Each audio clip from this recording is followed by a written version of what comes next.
Então, esse tema é um tema muito interessante, mas muito preocupante. Por que que esse tema é preocupante? Estou até com a minha cola aqui no computador.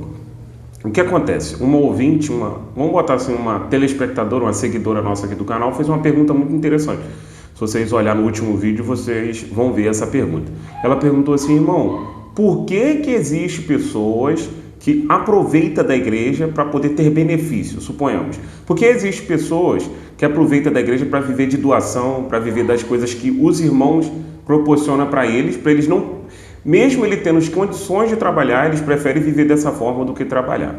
Então, para a gente começar essa conversa, a gente já pode começar no livro de Tessalonicenses, 2 Tessalonicenses, capítulo 3, do verso 10 até o 12. Porque quando ainda estávamos convosco, vos mandamos isso, que se alguém não quiser trabalhar, também não coma. Ou seja, olha a profundidade desse versículo de 2 Tessalonicenses capítulo 3, do verso 10 ao 12. Quem não quiser trabalhar, ele também não tem o direito de comer. Para vocês verem, por quê? Se nós analisarmos o passado, quando Deus entrou em juízo com Adão pelo fato dele ter pecado naquilo que Deus falou para ele não fazer, antes disso Deus já tinha dado a terra a ele para ele lavrar a terra, para ele cuidar do jardim, proteger o jardim. Então, se nós analisarmos o trabalho num contexto de maldição, a gente vai ver que o trabalho não é uma maldição. Deus não colocou o trabalho depois que ele amaldiçoou, depois que ele agregou o homem ao pecado pelo fato do homem ter pecado, ele não acrescentou o trabalho. Ele só falou assim, ó, do suor do teu rosto comerás. Ou seja, é uma coisa que ele não precisava fazer antes. Para ele comer, agora ele vai ter que ter um pouco mais de sacrifício. Mas isso não traz maldição em cima do trabalho. O trabalho não é algo amaldiçoado. O trabalho é algo que te dá possibilidade de crescer na vida, de viver propósito de Deus. Quantas pessoas que começaram a trabalhar e se tornaram empresários, depois se tornaram bem-sucedidos, deram emprego para mais pessoas e aquilo foi crescendo e foi servindo de inspiração para muita gente. Ou seja, se nós vemos também no livro de Provérbios, capítulo 6, do verso 6 ao 11, Salomão disse assim, ó, vai ter com a formiga o preguiçoso, olha para os seus caminhos e ser sábio, assim te sobrevirá a tua pobreza como um ladrão e a tua necessidade como um homem armado. É muito importante essa parte que Salomão falou da sua necessidade, por quê? Porque se nós olharmos desejo e necessidade, são duas coisas extremamente diferentes uma da outra. Porque o mundo que nós estamos vivendo hoje, as pessoas estão tentando saciar o desejo, mas só que o desejo ele é insaciável.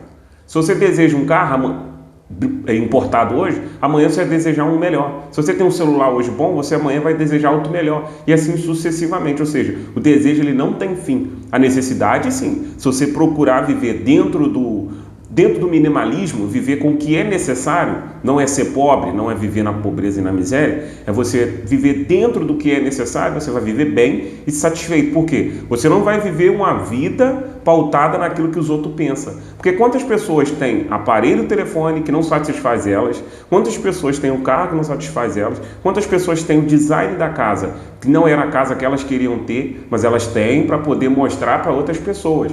Ou seja, elas já não estão vivendo o propósito delas, estão querendo viver a vida dos outros. Elas estão querendo viver para mostrar coisas para as pessoas que às vezes nem dela é, ou então às vezes estão pagando com um sacrifício terrível só para mostrar para as outras pessoas que possuem alguma coisa. Ou seja, se esquecendo que se nós possuímos alguma coisa a mais do que a nossa necessidade, Deus nos deu para a gente contribuir com outras pessoas, com aquelas que não têm, mas que não têm condições de trabalhar. E isso tem que ficar bem claro.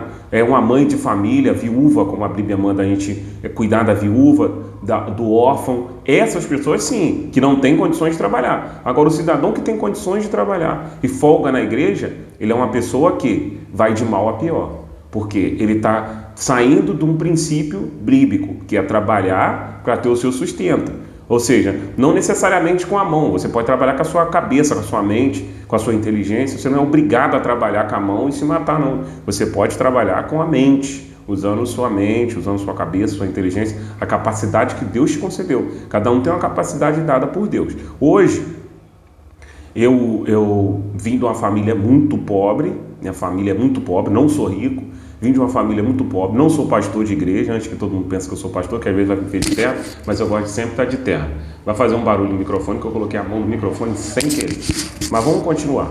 Então o que acontece? Passei fome, quantas vezes eu criança, tendo que sair pela rua fora para poder tentar arrumar comida. Eu lembro quando eu tinha 9 anos de idade numa favela aqui do Rio de Janeiro, lá na Vila Ruth, em São João de Meriti. Eu lembro que cheguei em casa, não tinha nada para comer, e o que eu fiz? Desci para a principal lá embaixo e fiquei na porta de assim, não na porta, na calçada, onde tinha uma feirinha. Tinha um senhor que tinha uma feirinha muito grande, assim de 3, 4 metros a feirinha dele tinha. Então eu fiquei ali do lado daquele senhor, vendo ele trabalhando, fiquei sentado ali, do lado dele no chão. Quando ele foi fechar a barraca, eu comecei a ajudar ele. Ajudei ele. Aí ele foi lá e no final de tudo, ele, está precisando de alguma coisa? Eu falei, não. Precisando e muito, hein? Falei, não. Cara, aquele senhor encheu 2 bolsas de legume e me deu. Rapaz, eu com 8 anos de idade, eu saí saltando e pulando de alegria e levei aquilo para casa. Entreguei na mão dos meus pais, foi muito bom, porque nessa época meu pai usava entorpecente, a minha mãe fumava muito, minha mãe não tinha controle com dinheiro, gastava tudo com cigarro, com coisa ruim, errada, meu pai com droga também. Então, tudo isso passou e graças a Deus eu tenho uma mente completamente diferente do meu pai e da minha mãe. Hoje eu tenho 30 anos, tenho uma casa que eu paguei na época 70 mil reais. Eu botei na minha cabeça, antes dos 30 anos eu vou ter uma casa. Então com 27 anos mais ou menos eu comprei essa casa. Ou seja, com o meu suor, com o meu trabalho. Hoje eu trabalho aqui dentro de casa. Tenho vários canais aqui no YouTube, está crescendo devagar, não tenho pressa. Eu gosto de ler livro, eu gosto de me atualizar, gosto de estar sempre dentro das coisas de Deus. Hoje eu sou cristão, nunca fui. Anteriormente eu não era cristão, eu era um viciado em droga também. Claro que eu tive exemplo para isso e acabei entrando por esse caminho. Entrei pela vida errada, graças a Deus, Deus me livrou muito e hoje eu posso dizer que eu sou bem sucedido. Aí entra aquele termo, bem sucedido não é ter riqueza. Bem sucedido é ter a família que eu tenho 4 filhos, tenho um filho de 13 anos, já é praticamente um adulto de maior do que eu, tenho minha esposa, estamos casados há 16 anos, vai completar 16 anos. Então, graças a Deus, Deus me ajudou muito. Hoje eu tenho uma fábrica de bolo, a gente fabrica bolo, a gente tem esses canais no YouTube, eu presto serviço de manutenção de veículo para outras empresas, quando eu estou com tempo livre. É muita coisa, se eu fosse falar tudo que eu faço hoje aqui, vocês talvez não acreditariam. Então eu devo ter umas 3 a 4 fontes de renda. Mas por quê? Porque eu acatei a palavra de Deus como viver o propósito de Deus. Porque o que eu sempre bato na tecla aqui dentro desse canal, cara, por que o cristão tem esse fascínio por andar com o carro velho, carro todo caindo nos pedaços, todo destruído? Você vai na casa, você vê os filhos dos cristãos, as roupas tudo rasgadas. Você vai na casa do cristão tudo desarrumado, tudo desorganizado. O cristão não tem organização. Mas é porque ele quer associar a fé a tudo vir sobre a vida dele. Mas a fé é o firme fundamento das coisas que não se vê, mas se espera. Mas quando você está dentro do propósito de Deus. Qual é o propósito de Deus? O que o Espírito de Deus faz? O Espírito de Deus, quando ele pega um homem ímpio, sujo, ele limpa. Então o Espírito de Deus, ele é a favor da limpeza. O Espírito de Deus é a favor da organização. Deus é a favor da organização. O que a palavra de Deus diz? Quando for fazer uma construção, senta primeiro e vê se você vai ter condições para depois não ter que parar ela no meio do caminho. Isso é bíblico. Ou seja, o cristão não tem domínio sobre o seu dinheiro. Sai gastando tudo, quer se aparecer para os outros. Mas se você é um cristão e realmente quer mudar a sua vida financeira, esse canal eu abri para isso. Não sou rico, já avisei aqui, mas tenho minha vida, uma condição tranquila, boa, entendeu? Graças a Deus vivo bem pra caramba e quero ajudar pessoas que estão vivendo desordenado. É igual eu sempre vejo, tem cristão que nem um caderno de anotar suas emoções ele tem, ele não tem um caderno para anotar as suas entradas, as suas saídas, ele não dá um dízimo certo, ele não dá oferta, ele não faz nada e quer esperar de Deus. Como que eu vou exigir de Deus se eu não sou fiel a Deus? Deus falou assim, fazei prova de mim. Mas primeiro você tem que ser fiel, você pode fazer prova de Deus, não tem problema. Mas você tem que estar dentro da fidelidade diante de Deus. Espero que esse vídeo tenha agregado alguma coisa à vida de vocês. Assim como eu respondi o comentário da Renata, se não me engano é Renata o nome da menina, eu posso responder comentários de muitas outras pessoas. Basta somente vocês deixar o comentário aqui embaixo, se inscrever. Não esquece de se inscrever, o canal está começando agora. Deixa o like, compartilha e vamos crescer essa comunidade. Eu vou ajudar vocês, vou criar planilha, vou deixar o link da planilha aqui de baixo, vou trazer, mais para frente eu vou criar uma mentoria, onde eu vou ajudar vocês no passo a passo, vou pegar vocês, ajudar vocês no passo a passo, porque às vezes a gente precisa de um incentivo.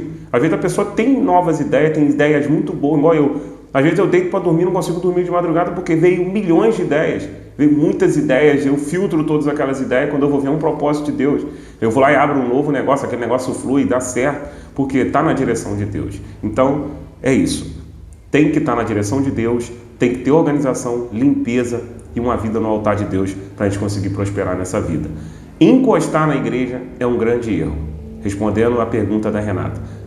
Isso, exceto o órfão e a viúva, que não tem condições de trabalhar. Agora, o restante, que tem saúde, tem um bom intelecto, sabe trabalhar, tem a mão de obra, vai trabalhar. Paulo trabalhou, Jesus trabalhou, Pedro trabalhou, todos os irmãos trabalharam, todos eles tinham o seu ofício, tinham a sua profissão. Então, corre atrás do que é seu, porque a saúde Deus dá de graça. Agora, as outras coisas, se você quiser conquistar, você tem que suar, tem que buscar, tem que lutar, tem que estudar, tem que mergulhar para poder conquistar. Deus abençoe a vida de vocês, que a graça, a paz e a misericórdia do Senhor esteja sobre a vida de cada um de vocês. Eu vou nessa e Deus abençoe a sua vida.